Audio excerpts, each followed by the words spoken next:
Hello and welcome to the special Tuesday episode of Off Track with Hinch and Rossi.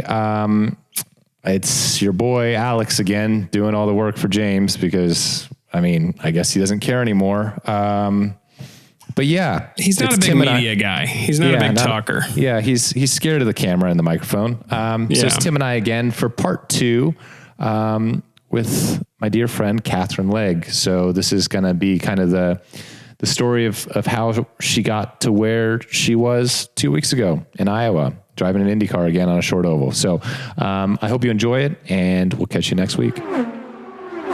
That's something I'm always curious about, spending time in the paddock during the races. You see people like Liz Power with the water bottles. You see, some people just drinking very heavily. At every event, like he's even at tests, right? And so this is now, 17 years later. So how has he learned to process, as Tim said, cope with it? I don't know. That's a Papa Legge question, but he doesn't typically come to test, but he has done lately just because he's not getting any younger either, right? And he loves it. And it's what makes him happy. So if he wants to come over and watch racing and be around race cars, then amazing. I love it for him. And I think he somewhat lives vicariously through me. He's always there analyzing times and doing all the things, but he also stays out of the way and he's super cool. So he's there when I need him, but he's also he's good racing dad. I'm very lucky. And yeah, he just loves it. He lives for racing and he'll be at home and he'll watch every single form of racing, literally whatever, however, Formula 4 through, literally just loves racing. So, if he wants to come, good. He came to Pikes Peak too, just anything and everything. Good for him. Do you think that your willingness to drive everything is kind of a result of that? He wasn't, when you grew up, I imagine he wasn't single track focused on, I just watch F1. He watched all motorsports. So you kind of vicariously at the same time as a young kid were okay, all racing's cool. I don't care about just being in one thing. Maybe.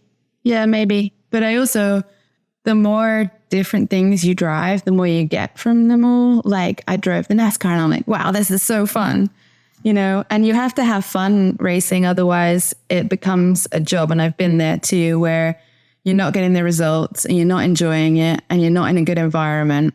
And then it's just you feel weighted down by it all and it's just miserable. And you question whether you want to quit racing and all the things. And I think keeping it fresh by doing different things, doing Pikes Peak this year was one of the coolest things I've ever done. It was so awesome. Doing the NASCAR stuff was really cool. Getting back into IndyCar, I've got to that point where I'm doing it to have fun as much as anything else. And when you're having fun, you get better results anyway, by the way. If you drive happy, you drive better than if you're grumpy. I think I do anyway. So Alex always talks about the driving the race car part is the fun part. You get paid to do the everything else part. Driving the race car part's fun. So just in that kind of vein, what is the part that does feel the most like work for you? What's the part where you're just oh man, I really wish I didn't have to do this? This podcast. This podcast? Well, at least we made it really complicated.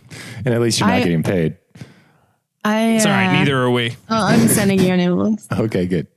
I think the stuff that I've been doing all day when I'd rather be out on the lake or doing other stuff the emails and the to-do list and the work and the getting back to people and all the auxiliary things for sure is it is a full-time job. People don't realize, they think that we have it easy. They think that we're not athletes, but at the end of the day, we're in the gym or we're physically working out and doing stuff every day, basically. And we're trying to run a mini business, that business being ourselves. So it's not it's not a job, but it's a passion. So it's kind of not a job. I want to talk about, so we kind of covered the early stages, how you got to America. Great. Then we all know what happened in terms of IndyCar, kart, all this stuff, right? So I don't want you to necessarily go through your whole racing history because that's boring for you. But it will take all day. But what I know that you've done, right? You've done everything from, you mentioned the NASCAR stuff. You've done DTM. You've done IMSA, like pre-IMSA, back when it was like America Le Mans. You've done it in prototype. You've done it in GT cars. You, as you said, you did Pikes Peak.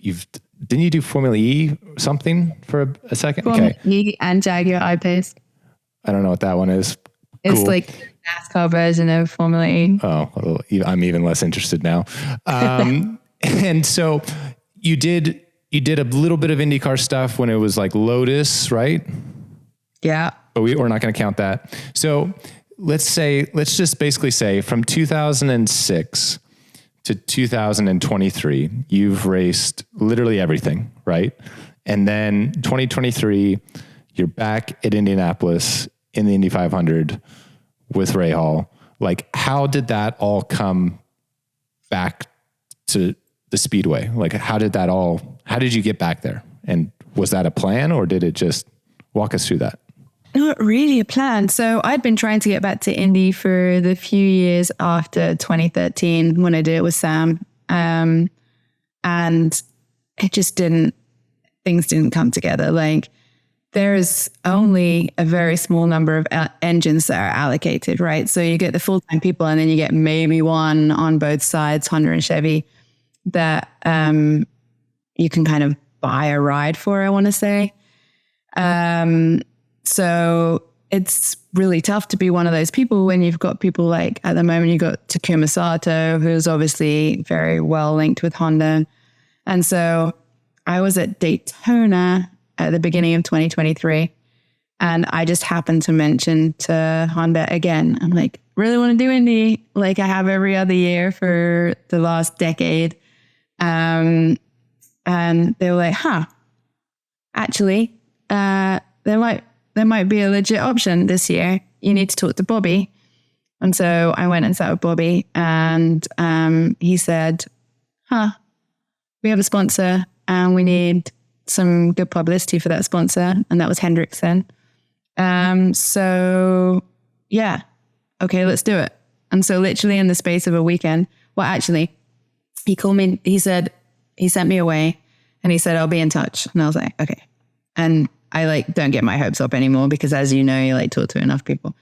And then right before the 24-hour race, he called me to the bus, and I'm like, he better not be saying no, because that would be like a really time to be like, oh, by the way, no. Yeah. So I went over there and he's like, yeah, okay.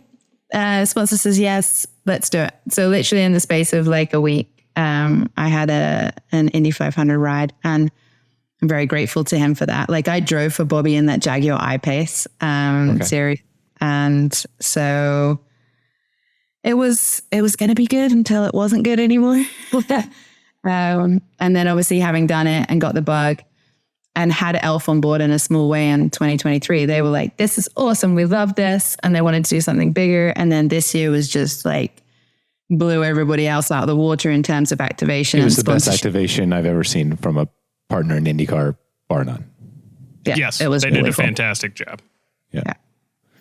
So through this, you mentioned like, okay, how difficult it is with being one of the, let's call it 6 now, maybe even 5 additional drivers that kind of get the nod. Your relationship with Honda / Acura has been something like, it's been for quite some time, right? Is that kind of just because you've driven for them for so long? Are you like an official, I guess I don't even know, are you like an official HPD employee? Are you like, what is that relationship? Telling them that I should be. You should like tell them I should be too. Well, I kind of figured you were, to be honest. I don't know if Alex's word carries a lot of weight at Honda anymore. All right. No, they stopped doing that actually. Okay. I think Ricky was the last one to be a Works driver, although I'm guessing they're going to do it again next year because they're running a car with Shank and GTP. So I'm guessing their drivers will be their drivers for that. But no, I was back when Shank was running the NSX. So we were all brought on board for that program. And that's really where my relationship with them got going, I won a bunch of races for them, along with Andy and then along with Alvaro. And, drove for Mike for 3 years in that program. And then as soon as I had an opportunity to bring a program back to them, we did the gradient thing last year and the beginning of this year. And so I drove for them at Indy in 2013 when Roger Griffith was the head of HPD back then. And they gave me a really good opportunity. I mean, it was through them that I had that opportunity then too. So I feel like I'm just kind of part of the family now. Okay. So it's not that you couldn't drive anything else per se. It's more that just enough people there that it's easier maybe to get your foot in the door for that sort of thing. Yeah. Okay. Maybe, or maybe they just want to shut me up because I nag too much and they're like, somebody give her a ride. So she stops. Also Tim's dating life. Yeah. You work with what you're given. Okay. So, all right. 2024. So 2023, very difficult Indy 500 for all Rahal cars. But that didn't scare you away. So you decided to come back. Well, actually, you were by far the best Rahal car, if I remember correctly, right? In 23. He the fastest one at the time, yeah. Okay, great, cool. Then 24, you come back to the 500 with Dale Coyne, and then you show back up at Iowa. So was that always the plan? And are you going to do more? He asked, hopefully. I would love to. Okay. Watch this space. We probably, maybe, who knows? Okay. Was Iowa, so Indy is its own kind of beast, right? And you have, in theory, ample track time, and in theory, it should be kind of the simplest oval that we do. I'm sure in the past 2 years, it was anything but simple. Again, in theory, but then Iowa, in practicality, is probably the hardest oval that we go to. Like, compare and contrast like those two experiences, because it's been a while since you were on a short oval, I imagine, right? It's been a while since I drove an IndyCar in anger as well, like doing pit stops, doing in laps and out laps and all that thing. So yes, I went into Indy this year after not much experience at Indy last year. Like, let's be honest, we didn't make it past the first stint. So, and again, this year, we went into Indy this year thinking that Dale had good cars at Indy last year.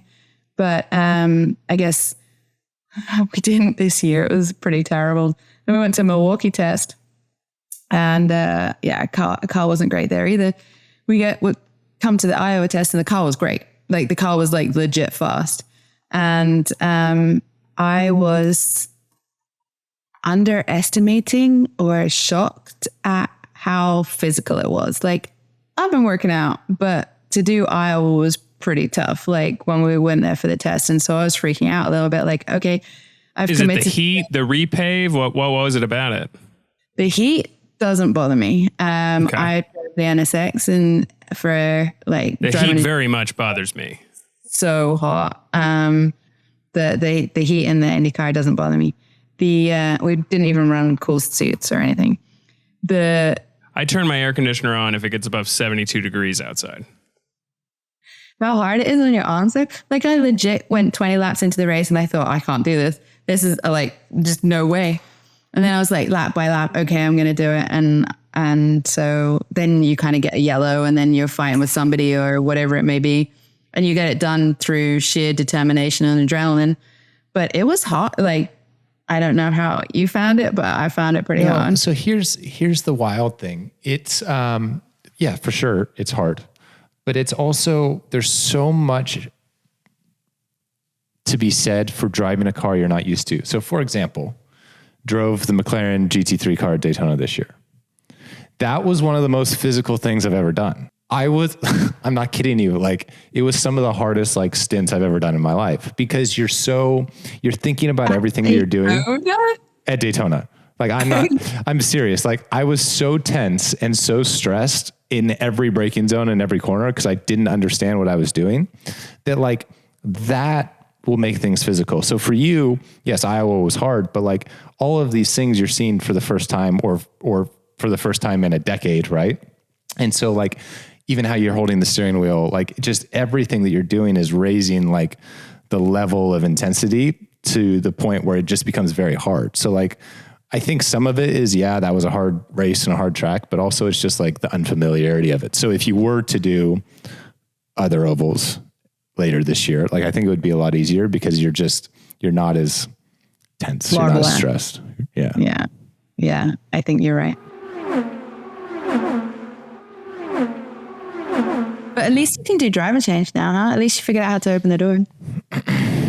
Okay. First of all, the McLaren doors, they go up and not out. It's hard. Okay. So anyways, can we just talk real briefly because people are listening to But can you explain to me how you lost your shoe in the driver change?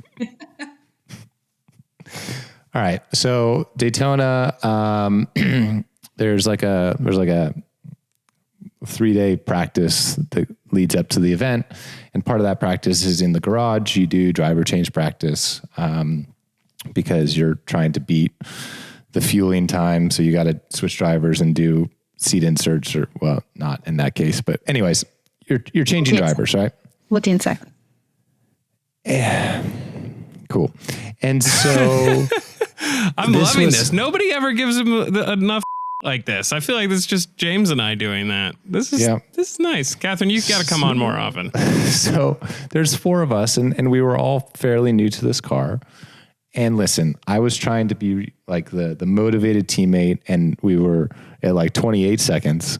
So we were trying to get under like 21 seconds. Yeah. And so I was just, again, like super tense and stressed and like trying to do a good job. And so you have to slide your butt out like at an angle, right? And so to try and like get that pop, I pushed my foot past the brake and it slipped between the brake and the throttle, but I was committed to like the driver change because like we were on for a good one at this point. So I just kept pulling, my foot was stuck and finally my foot just came out of my shoe. And so I got out, but then the problem was, it was caught in like the mechanism that slides the pedals. So like they couldn't then adjust the pedals. So it was all anyways. Can you imagine at a driver chain and having somebody else's shoe still there? Don't worry, Catherine. It didn't get any better in the race. So like, yeah. Anyways, it was not. It was cool to watch though, because like Ollie's great. Ollie and I were teammates when we were in DTM and we spent a bunch of time together. And so having both of you in that car gave me somebody else to cheer for and also laugh at. If you have any other embarrassing Alex stories that you would like to tell, open invite, just whenever you want. You embarrassed yourself at Daytona in the Delta Wing at all, did you? Well, I kind of want to end on that. So I first met you officially. I met you in 2007, but you wouldn't remember this because I was just at dinner with my dad and you walked by and he introduced, anyways, long story short, 2014, 15, doesn't matter. 14. I got the great idea to go drive the Delta Wing in Daytona. And this was my first Daytona. I had been in Europe at this point for like 5 years. And it was you, me, Andy Merrick, and Gabby Chavez, I believe. Yes, Gabby. How did you end up in that car? And what were your thoughts of it? Because I drove it for one event. It was, you qualified 4th. So like it was pretty strong over a lap. But for those that don't know what the Delta Wing, it was this kind of prototype concept car that like had super skinny motorcycle front tires and was shaped in a very phallic way. And, you were kind of like the factory driver of that. So tell me about that, please. So my second year in IndyCar after I came back from DTM, was with TrueCar, which was, they set up an all-female kind of crew where we were racing across different disciplines. And they wanted to do that with Jay Penske's Team Dragon. Well, halfway through that year, Jay decided that it would be a better idea to put Sebastian Bourdais in the girl car. I don't know what that says about anybody, but anyway. Racing. So still bitter about that a decade later. You don't hold a grudge, I can tell. Oh, I do. I have a list. Oh, yeah? Is Alex on it or? Not yet. Okay. So Give it time. I know. So Al Spire, who was the head of Bridgestone at the time, was friends with Don Panos, who ran the Delta Wing. And he said, you should give Katherine a shot in the Delta Wing. Like, maybe it's a good time for her to go sports car racing. So Don took me under his wing and took a liking to me, and was relatively fast in the Delta Wing. And so I got the opportunity to keep driving it, keep developing it. In the end, actually, it was good. Like, we led Daytona. I think it was the following year. It was the year after you, I think, right? Yeah, we certainly didn't lead when I was there. Nah, it was a year after you. Gabby crashed out of the pits, though, so that was cool. Oh, that's right. Yeah. Oh, Strike 2 for the weekend. Well, Gabby really didn't have a good weekend that weekend.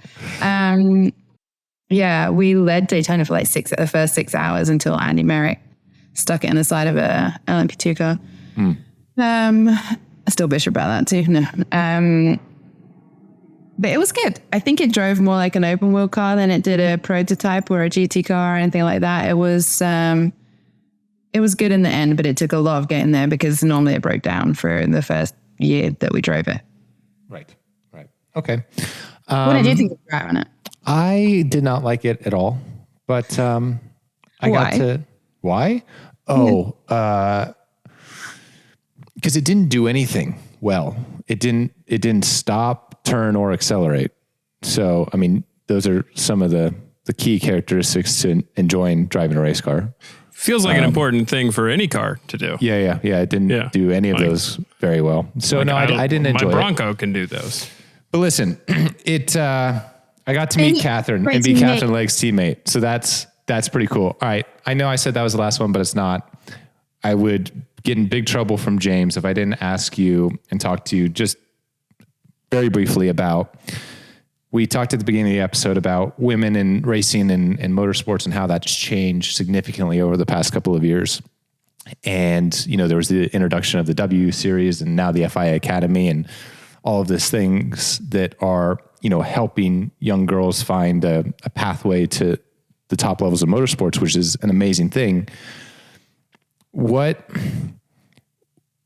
are your thoughts on it? And like, is it something that you are a little bit envious that like you didn't have back in the early 2000s? And like, just where do you kind of sit on the side of like, okay, they should have their own series or they should just be forced to do the same thing that everyone else does? I'm jealous. Envious that I'm not younger and coming up through the ranks now with all the opportunities that there are. Especially now, there seems to be more opportunities in good cars. Like, if you think about it, when Simona and I came through and when Sarah was coming through, and like, we got some opportunities, but we never got it in good teams. We were always kind of just grateful to be there. Yep. Whereas now, like the Primas of the world are giving these opportunities and they're linked to Formula One teams and so yes, I think that would have been super cool. I have mixed feelings about the W Series and the F1 Academy because while I think it's great that they're getting the opportunity that they wouldn't have otherwise got to get the first step on the first rung on the ladder, I also hate the idea of segregation. Like, it is the one sport that we can compete equally and we should be competing equally. And at the moment, the level of the F1 Academy or the W Series or whatever is not at the same level of the F3, F4, F whatever. Right. And when they come out of the academy, they're going to have to go somewhere that challenges them against the best of the best. And those feeder series in Europe are really tough, like really, really tough. There's some really good drivers in there. And so all it does is make the women's side of the sport look weaker because the people who are winning in the academy are finishing in the bottom 5 in the other ones. So how about just, I mean, they don't have the means to though, some of them. So I understand it. This is where I'm torn, right? Like if they had the means to, if it were me, yes, they get the connections and everything else from going into the academy. And maybe if you have the support like Dorian and you can do both, it's different. But I think you have to be challenged and race against the best of the best. And I think all it does is put women's racing on a lower level, which that's fair. Because I mean, it almost, in my mind, obviously not really being entitled to an opinion, but I had done one nonetheless because I'm an American, so that's kind of what we do. Well, you got to put belt, buddy. Right. So would you not think that the best way would be to have an academy of sorts, right? Maybe in the off season, in the winter months or whatever, that then provides scholarships or whatever funding or placement in a team for the winners in said series that they need to be competing in the first place. Yes. 100 million trillion %. Yes. That's exactly what I think it should be. I'm not going to be able to do anything about that, but maybe you and can. I also think that if people are listening to this episode and agree with Katherine and like that idea, you can find her somewhere. I love that the bit of Alex freezing there made him interrupt her. Well, give it an answer on women in sports. That was great. That was No, I think also, like, we can't say we want equality and then exclude guys. Like, that doesn't work either. Like, I think there should absolutely be things in place to help women in racing because I think we are a minority. And I think that there's no reason why we can't compete equally with the guys. But I think excluding them and making it a gimmick is not great. And I would use Jamie as a really good example of this. So Jamie did the Chadwick. Jamie Chadwick did the W series, kind of dominated that, came over here, didn't have a great year last year, didn't look that promising. I had to dig really deep, and to her credit, she really has. She's worked super hard. She's got stronger. She's not given up on it. She's not gone and done just women's stuff. She's like, no, I can do it. If that had happened 3 years ago for her, you know, when she went into the W series, if she'd had the means, then she'd be at an even higher level now. And she's doing a really, really good job this year. But it took her getting a beating last year for her to realize how much she had to up her game and get there. Because in the W series, it was easy for her, right? So I don't know. I have lots of opinions on the subject too, but I don't know that they're PC and people want to hear them. I think the harder you're challenged, I think the more you want it and the harder you work. all right. That's a really good way to end it right there. Well done. Yeah.